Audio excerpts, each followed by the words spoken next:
नमस्कार दोस्तों, बहुत बहुत स्वागत है आप सभी का हमारे और आपके इस YouTube चैनल स्मार्ट टेक में। दोस्तों हर बार की तरह इस बार भी आज हम आप सभी के लिए एक बेहतरीन वीडियो लेकर आए हैं। दोस्तों आज की इस वीडियो में हम डिस्कस करेंगे कि सबसे बेस्ट करंट अकाउंट किस बैंक का रहता है। अगर आप AEPS का काम करते हो, मनी ट्रांसफर का काम करते हो, MP ऑनलाइन, CSC पोर्टल या फिर किसी भी तरह का साइबर कैफे खोले हुए हैं, आपको एक करंट अकाउंट की नीड है, आप चाहते हो कि आपका सस्ता सुंदर टिकाऊ करंट अकाउंट खुल जाए जिसकी मदद से आप बड़े बड़े लेन देन कर सको और आपको नोटिस का भी कोई खतरा ना हो, तो आज के इस वीडियो के साथ अंत तक बने रहेगा।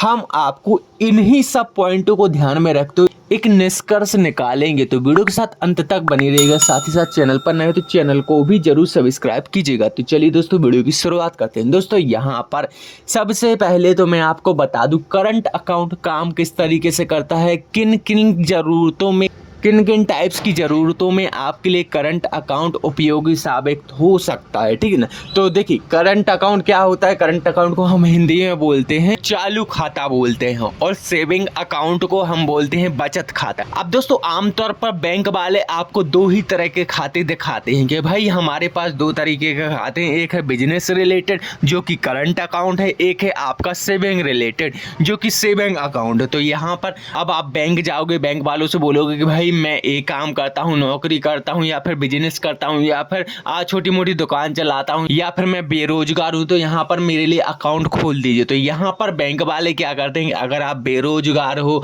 मतलब कि छोटी मोटी कोई नौकरी करते हो तो यहाँ पर आपके लिए सेविंग अकाउंट खोल देंगे। कोई अच्छी सी गवर्नमेंट जॉब करते हो तो यहाँ पर आपके लिए सैलरी अकाउंट खोल देंगे। कोई ऐसा बिजनेस करते हो जिसमें ऑनलाइन लेन देन की प्रक्रियाएं ज्यादा होती हैं, आपके पास पैसा ऑनलाइन आता है, ऑनलाइन जाता है, तो ऐसे में बैंक आपको करंट अकाउंट ही प्रेफर करता है, ठीक है ना। तो अब ऐसे में देखिए सैलरी अकाउंट और सेविंग अकाउंट का तो सिंपल सा फंडा है। सैलरी अकाउंट जो नौकरी करता है वही खुलवाता है, और सेविंग अकाउंट बेरोजगार या फिर छोटा मोटा धंधा करता है जिसका ऑनलाइन ट्रांजेक्शन वगैरह नहीं होता है वो खुलवाता है, ठीक है ना। लेकिन यहाँ पर करंट अकाउंट सीधी सी बात है, जिनके लेन देन ऑनलाइन ज्यादा होते हैं वही खुलवाते हैं। तो अब यहाँ पर सवाल ये आता है कि यहाँ पर करंट अकाउंट जो है वो काम किस तरीके से करता है। देखिए सबसे पहले जैसे कि मान लीजिए आप बैंक गए, बैंक में जाने के बाद आपने बैंक के कर्मचारी से बोला कि मेरा करंट अकाउंट खोल दीजिए, तो उन्होंने बोला कि भाई करंट अकाउंट दो तरीके के होते हैं, एक होता है फर्म का करंट अकाउंट, एक होता है पर्सनल करंट अकाउंट, ठीक है ना। और भी करंट अकाउंट की कई वैरायटी होती हैं, जैसे गोल्ड अकाउंट अगर आप SBI में खुलवाने जाओगे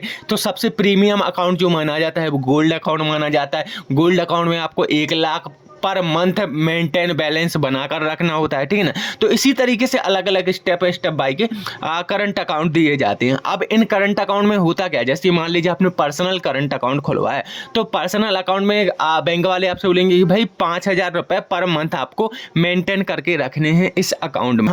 इसके बाद यहाँ पर बैंक वाले आपको उस करंट अकाउंट की कुछ और खासियत बताएंगे, अच्छाई बुराई बताएंगे, जैसे कि यहाँ पर आपको एक करंट अकाउंट ATM दिया जाएगा, ठीक है ना, जिस ATM की मदद से आप चाहो तो एक दिन में 40,000 रुपए से लेकर 2 लाख रुपए तक विड्रॉल कर सकते हो ATM से। दोस्तों सेविंग अकाउंट में आप नहीं कर सकते हो, 10,000 20,000 से ज़्यादा विड्रॉल नहीं कर सकते हो, लेकिन करंट अकाउंट में आपको फैसिलिटी मिलती है कि आप मैक्सिमम अमाउंट विड्रॉल कर सको ATM से, ठीक है ना। इसके बाद बैंक की तरफ से बताया जाता है कि आपका जो ATM चार्जेस होता है वो नॉर्मल सेविंग अकाउंट की चार्जेस से ज़्यादा होता है। मतलब कि करंट अकाउंट का जो ATM है, अगर सेविंग अकाउंट के ATM में आपका 200 रुपये या 250 रुपये कट रहा है, तो करंट अकाउंट के ATM में आपका 500-600 रुपये कटेगा, ठीक है ना। तो इस चीज़ को भी कुछ बैंक वाले बताते हैं, कुछ बैंक वाले नहीं बताते हैं। इसके बाद जिस तरीके से सेविंग अकाउंट की लिमिट होती है कैश लेन देन की 10 लाख रुपए, अगर 10 लाख रुपए से ज़्यादा आप लेन देन की लिमिट क्रॉस करते हो, कैश लेन देन की लिमिट क्रॉस करते हो, कैश लेन देन क्या होता है वो भी मैं आगे आपको बताऊंगा।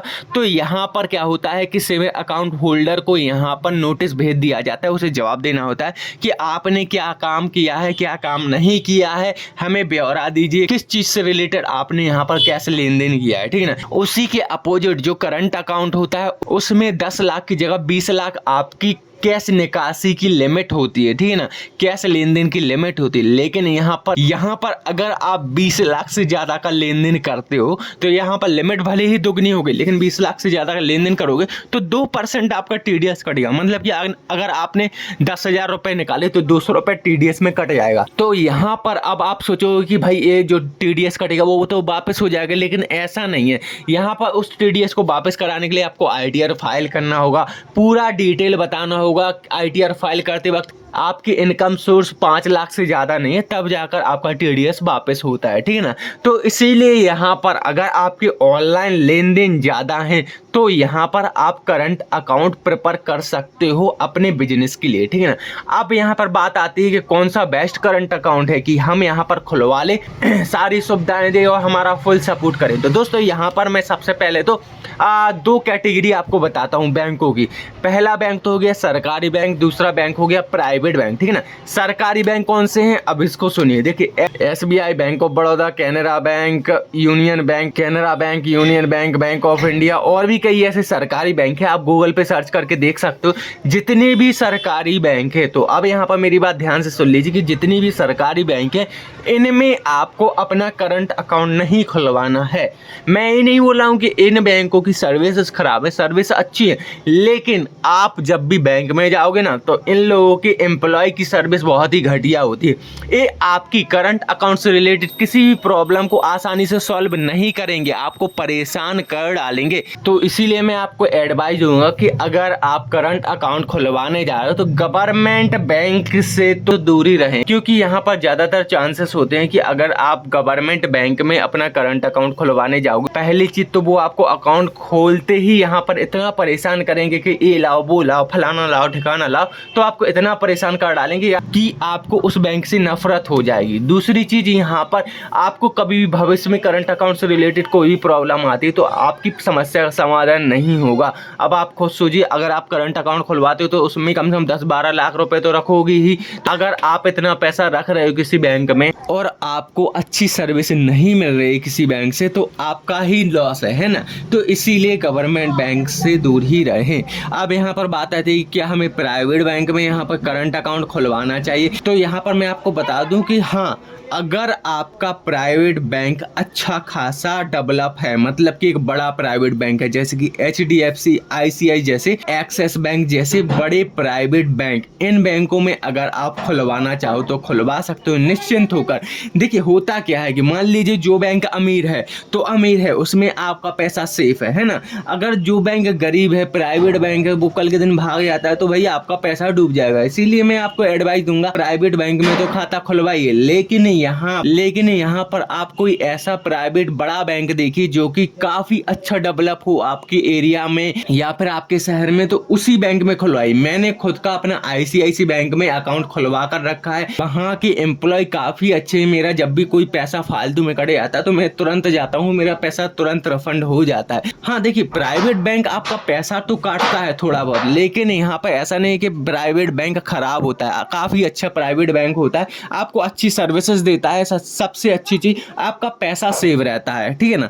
तो यहाँ पर आप प्राइवेट बैंक के करंट अकाउंट की ओर जा सकते हो। और मेरी सलाह मानो तो यहाँ पर आप पर्सनल करंट अकाउंट ना खुलवाकर आप फर्म का अकाउंट खुलवाओ। फर्म का अकाउंट किस तरीके से खुलेगा उसको भी समझिए। आप क्या कीजिएगा कि सिंपली अपनी दुकान या शॉप के नाम से एक पैन कार्ड बनवाइए। पैन कार्ड बनवाने के बाद आप अपनी दुकान की रजिस्ट्री या फिर गुमास्ता वगैरह बैंक में लेकर जाइए। पैन कार्ड, दुकान का पैन कार्ड, सब कुछ वहां पर लेकर जाइए और उसी दुकान के फर्म के नाम से आप अपना करंट अकाउंट खुलवाइए और उसे अपनी दुकान की सर्विसेज के लिए दम से यूज कीजिए।